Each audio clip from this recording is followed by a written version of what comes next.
Hey, Adrian Hernandez, Odyssey Sports, the Unlikely Podcast. In Vegas specifically, you know the deal. School's out. Memorial Day weekend's here. The summer is finally kicking off. And these past 5 years, the summer kicks off with All Elite Wrestling.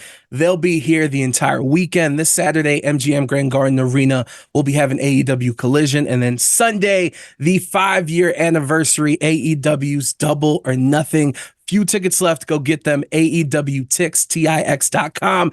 And joining us is the 12th ever AEW World Champion, my guy, Swerve Strickland. Swerve, how you doing, brother? How's it going, man? Hey, I'm doing good. And by the way, people check out this podcast too, Swerve City podcast as well. You guys are doing great work. You're putting in great work.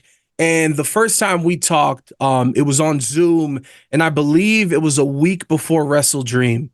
And one of the things that you had told me is that you were ready to become AEW World Champion, and it wasn't just about having that belt right there, right next to you, but the responsibilities that comes with being the world champion, which means a lot of media, a lot of interviews like this, fans, meet and greets, all these different things, and that you have to go through.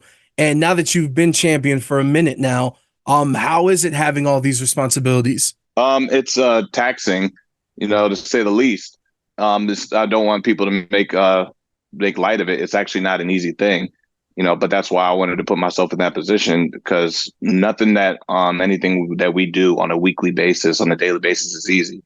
And now having the responsibility of being a champion, performing, being there on time, leaving late, getting early, getting to cities weeks ahead of time, sometimes days ahead of time, before everybody else gets to travel in. So you're missing time at home and whatever projects that you're working on, or you just got to double up and try to get a lot more work done in one day than you usually do, and then still fly out that same day. It's a lot more that goes behind that a lot of people just don't understand or even see. But I understood the responsibility, I understood the task, and I welcomed it, and I'm still taking it on.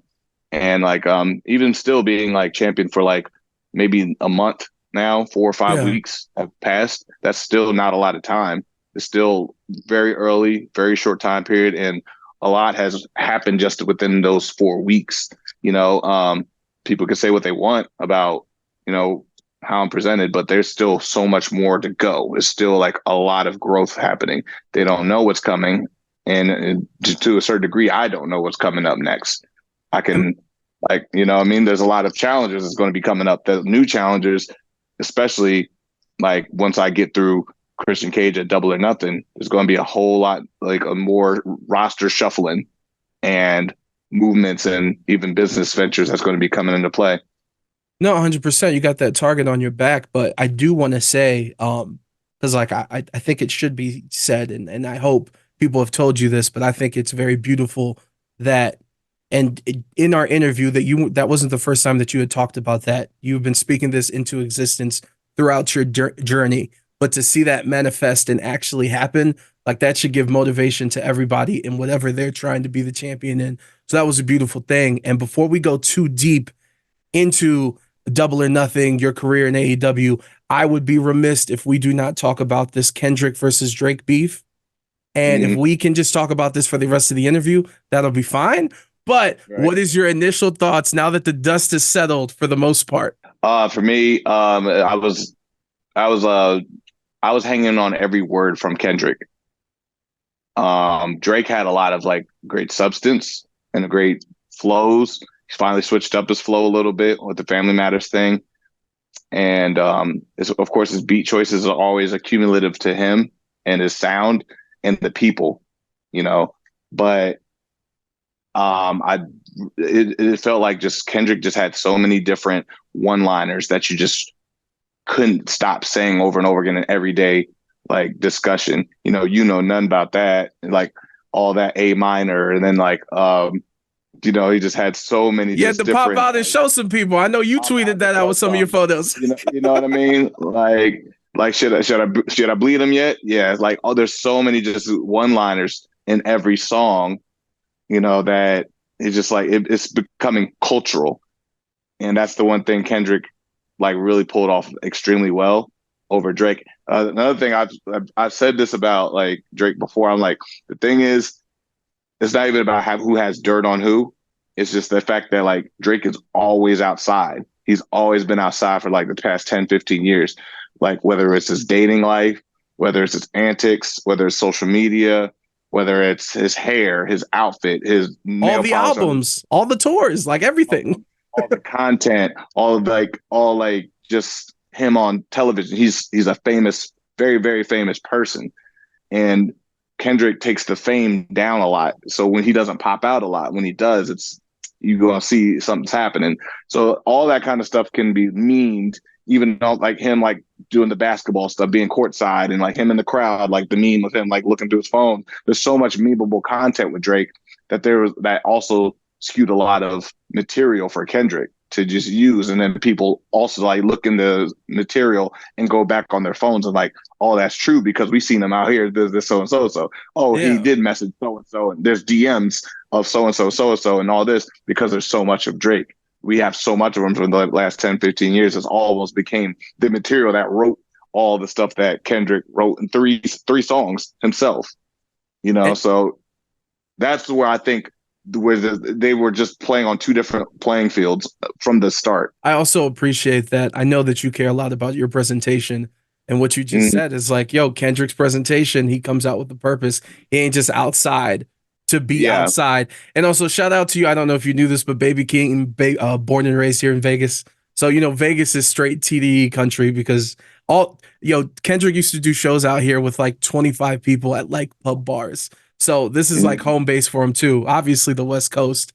But yeah, shout out to Kendrick. And I hinted at earlier, or I mentioned like your journey, and it's gone a lot of different places, a lot of ups and downs. Even like you winning the championship with the referee that you had worked with at NXT, beautiful to see. You going back to Washington and popping out in Defy, like going to your day ones that were there from the Yeah. start. Like, how did that feel for you personally? It's that full circle that's it's like life is like that, you know what I mean? Like where you end up is back to where you start in the same sense somehow. For me, like with popping out to Defy is just like you always want to feed the place that breeded the start of the whole thing, the breeding ground of this whole thing, and you feed that for people to understand. Like I always want people to feel like, especially fan that pay their ticket, that take their time out to spend a couple hours with you in a wrestling venue, watching you perform and watching like the next crop of people and then performing. They kind of want to see their investment pay off long term. Like, oh, this guy's going to be a star. And then when they do become that in the industry, you kind of want to pay them back by coming to visit. But like, hey, I wouldn't be this without you. Your support helped build me my name in the industry to the where it's at now. And you want to reward the fan base for that. You gonna want to reward. It's almost like watching a band or artist that you said like Baby Keem perform at 25 people in Vegas and stuff, and with Kendrick on the West Coast, you reward them by coming back to like at least being one of those 25 people. Yeah. Like you're part of the sparking the investment to really grow and to become that. And people, I feel like that's the one thing people in America and the world, when they invest in something, they want to see that payoff. The ultimate payoff is seeing them become the big global phenomenon or whatever they're going to be, or to blossom into their full potential. So and that's what also gets people to keep coming back and really investing into that product to help. You want them to keep coming back to grow the next talent to come up, then the next one, then the next one. Then there's a sense of pride in that as a fan base of like, oh, this is where we make stars here. Like, oh, yeah, he's on TV, he's doing this and all that, but he was here, and we take pride in the fact that we are one of the people that started this, and that's that how you care, and that you care to come back, because some people don't. some people don't, man. And like, for me, it's just like, hey, if I got the time, I got the opportunity presents itself, like, of course I'm gonna do it. And like I said, and that makes them like pop out situations mean something. They matter. No, 100%, and it's just giving back. And again, it's another thing where you're speaking stuff into existence. I even recall the press conference after Dynasty. Like one of the first things is you shouted out Kofi Kingston, and Mhm. I want to know in terms of people reaching out to you after that night, to like say, hey, congratulations, or this is amazing, long time coming. I always told you you'd be this. Like, was there someone that surprised you that reached out? There's been a lot of people that actually surprised, like Montez Ford reached out. Big shout out, love to him. MVP, shout out Bobby Lashley. Good people, man. Like these have always been guys that's always been supporters. Like even when I was like at my low of lows, and then seeing like me come up and still like not even ask for the help, just like, hey, Jen, just keep me in your prayers and support. But I'll do the work. I'll do it. Just even that is enough for me to be like, I appreciate that. And the fact that they still are supporting no matter what, that like means the world to me. I always support them no matter what. But there was a lot of like great people that like reached out and showed support. Xavier, shout out Xavier, you know, these it's just like no matter where we go, whatever company we're at, there's you still support the man, the woman you support. You should always show that support, man. And so it means a lot, a lot. Everybody, every single person I ever reached out. No, it kind of reminds me of the episode that you had on your podcast with Will Ospreay, which if you haven't seen, go check that out. Like it was cool to see how much Yeah, you guys care because of the journey you guys have been on. Let me switch it up real quick on in terms of excitement. How excited are you for the return of NCAA football coming to consoles finally after all these years? man, I might be washed, bro. Like I've been on Madden so long and playing with like the bad mechanics of it. Like NCAA might clean it up and scrub it up, and I'll just be like, "Yo, this is too good," and The I option's might get gonna trip you out. The option's back. You're like, what the hell is this? yeah, like the wing T formation, wishbone, and freaking double. I was like, why are there three fullbacks in the backfield? What's going on?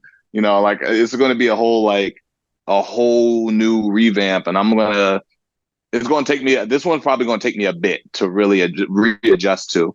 But me and my crew, I got people like Shane Taylor is in my Madden league I'm from with us. Cleveland. Shout out to him. Wait, hold up. You all have a Madden League for money? We Is have this a a money Madden league. Madden League? No, but we do order trophies to whoever wins the Super Bowl at the end of every year. Let's Yeah, go. How intense we does do. this get?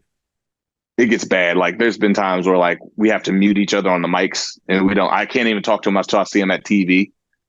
Like on certain days, I'm like, stop running that formation. So we have to put in certain rules, and like you get iced out on certain you ice certain 3 plays, and then you can't run. Then you get like 3 play max. You can't run the same play more than 3 times in a game.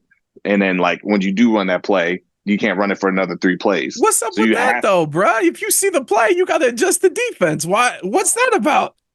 season, man. Madden's so broken. You can just like you can manipulate defenses and mechanics, and like they don't read well in zones and certain things. Like safeties are idiots sometimes. So it's like we have to do a lot of things because especially like Montezi, my co-host of the Source City Yeah. podcast, if like you don't put those rules in play, he's going to drop 120 points a game because he's literally been like he has Anthony Richardson who's like 73 and he's still throwing 900-yard games. With the And this rollout too. He could hit the rollout and hit the post because the post is impossible to stop. it posted like I said, like idiot safeties, like it gets monotonous. So the fact that NCAA is coming out with even more plays, I'm like, oh, it's going to get insane. So, What's the name of that show that got canceled that was on HBO about the Lakers? it's Showtime. Showtime. So I went to Great school in show. Tampa. I went to school in Tampa and we had a Madden League and it was real cool because that was my connection point where we'd all talk during our games. One Yeah. homie, there was a dude that was in there that was like friends of friends, so I didn't know him. He was on that show. We played a Madden game. I beat him. He said something about my family, and it got way too intense to the point of when that show got canceled. I was so happy, and I had to take a step Oh, back at therapy and be like, I can't. I just got to get out the Madden League, bro, because I don't want to yep. have these. It I gets can't be bad, thinking man. like that, bro. See, like me and Montezi, we talk every day. Like we're tight, like brothers. So the game we literally can't play together no matter what. We've already like me, a buddy of mine, Ian, that I've been friends for like over 10 years since the military days. No matter what, we cannot play NBA 2K together. We can't do it. We tried it. We tried to play co-op. Well, co-op is fine actually, but even then, like like Ian shoots dumb shots, and then you'll just see left chat. Everybody just leaves. So we can't do that. And then we try to do a NBA franchise together, and like That we can't sounds do it. stressful. Can't do 82 it. We can't do games. it. We like. There's been times like I haven't taught like the game will end, and I will not have, like TZ will not have answered my phone for like till the next podcast we did. I'm like, you still coming? We still filming? He's like, yeah, I'm coming. I'm on the way. I'm like, all right, cool. But It's like like the 2K, Joe Budden podcast with Ish and Joe. They don't talk until they show up to hit record. yeah. Sometimes you just got to hold off everything but 2K will do it bad to us. Madden, we've gotten better. Because there's nothing else left to play. So, but Madden, we've gotten better. Look, we're gonna go full sicko mode. One day you're gonna be in studio. We'll go into this deeper. I want to remind people AEW Double or Nothing. This weekend, Memorial Day weekend, you got Collision Saturday, Double or Nothing Sunday. Go get your tickets. AEW Tix. This gentleman, the AEW World Heavyweight Champion Swerve, will be taking on Christian Cage. Again, get your tickets at AEWTix.com. One thing I love about Double or Nothing for me, and obviously being here in Vegas, is every year I view it as like a bookmark, and it's always great to see the growth and everything that's happened. For you, I want to ask you, in your opinion, because there's been, even specifically with you being in AEW, and I know you joined in 22, right? 2002. There's been some starts and stops and injuries and things happen, man. For you, when was that moment where you felt like you hit the switch? A lot of people will say, like, it's funny, like a lot of people will say there was the Hangman Page saga. I'll go back before that. I'll say is honestly when the switch really happened was Double or Nothing last year, the Battle Royal, when it You and came down to me. Cassidy on the ropes, bro.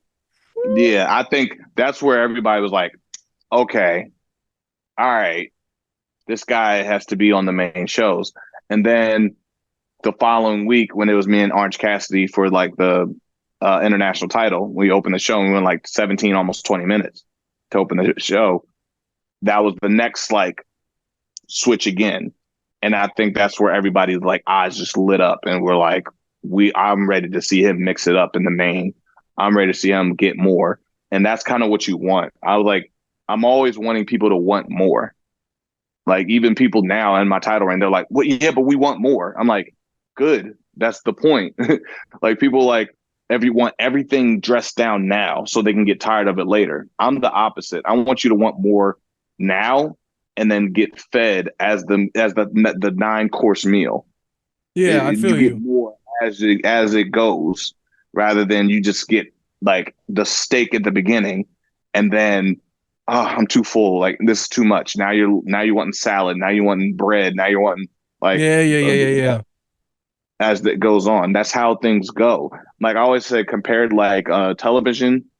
Television works. People think works like the rate of a faucet, and it doesn't. It works like an IV drip. That's more the pacing, and eventually you will get your full glass, but it's not instant. Turn it on, and you get a full glass because then there's no nourishment. Yeah. You get the nourishment as it goes, You drink and the that's cup, you're the gonna be pace. thirsty again. Yeah. So So let's get it all out, but that's the pacing of how we work these things. And I'm never been an instant gratification person either. I want you to appreciate time and time and time again. Every time you see me on screen, you're never getting like, all right, this is too much of them. It's like, oh, there he was. Oh my God. Okay, I'm tuned in. Man, I want more. Then you got to tune in next week, or maybe you get tuned in a Rampage, or maybe you tune in a Collision. Maybe you might see me somewhere else because it's never just instant. You never get all of me instantly. Like my importance on the show is going to grow. My stance in the company is going to grow. The company itself is going to grow, and we're going to grow together. But it's not like you're going to flip the switch on and then like all of a sudden, everything is about me and me and the AEW World Title. A majority of it, sure, it's a big impactful thing, but all these other things have to play out as well in order to make that next month, the next 3 months yeah. matter for this. No, and especially like wrestling, there is no off season. This continues. The story continues. The longer it takes, the fact Right. that we've seen the journey of your starts and stops is what made that moment at Yeah. Dynasty as special as it was. I know we only have a few more minutes left, so I'm gonna close Mhm. out with three more questions. Yesterday was the birthday of Bray Wyatt. And I know Mhm. Full Gear, you paid homage and you spoke on it. And I believe you guys weren't the closest of friends, but you guys worked together. If there's Right. one thing, only one thing, the biggest thing that you learned from watching Bray, what would that be? The same thing.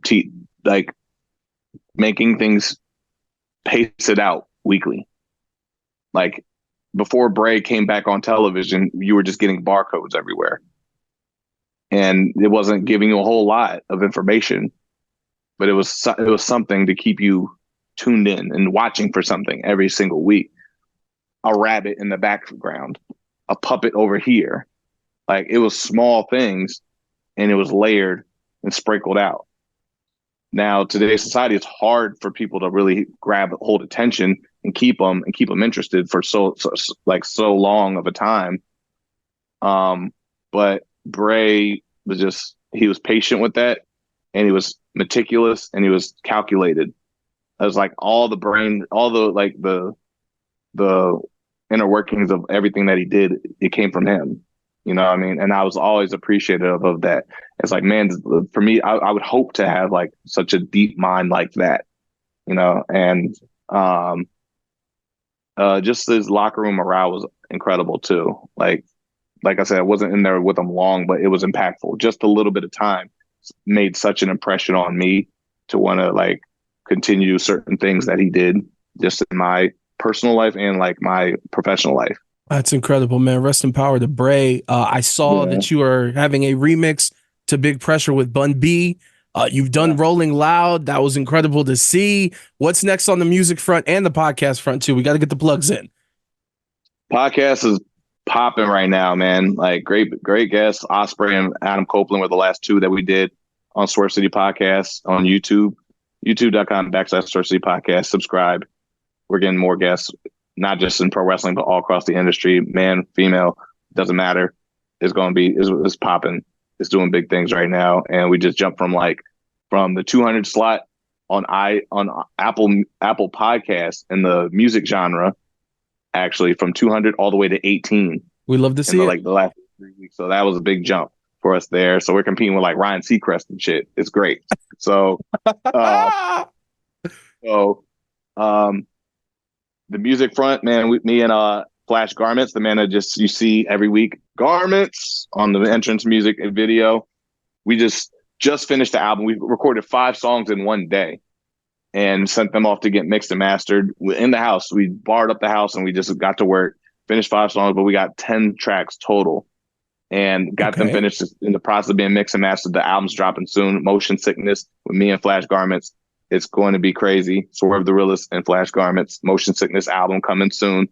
And we just got the remix to Big Pressure, the song that y'all love so much. The Trill remix, actually, with Bun B, the legend, the Houston legend of UGK Underground Kings.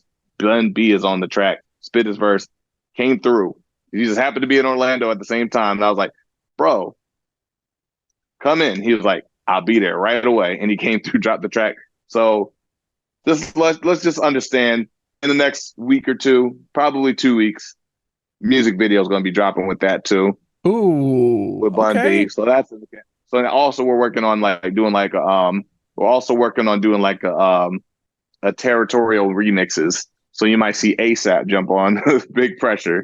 You might see a Tech Nine from the Midwest jump on. We might see some West Coast guys jump on Big Pressure. You Okay. might see Okay. some.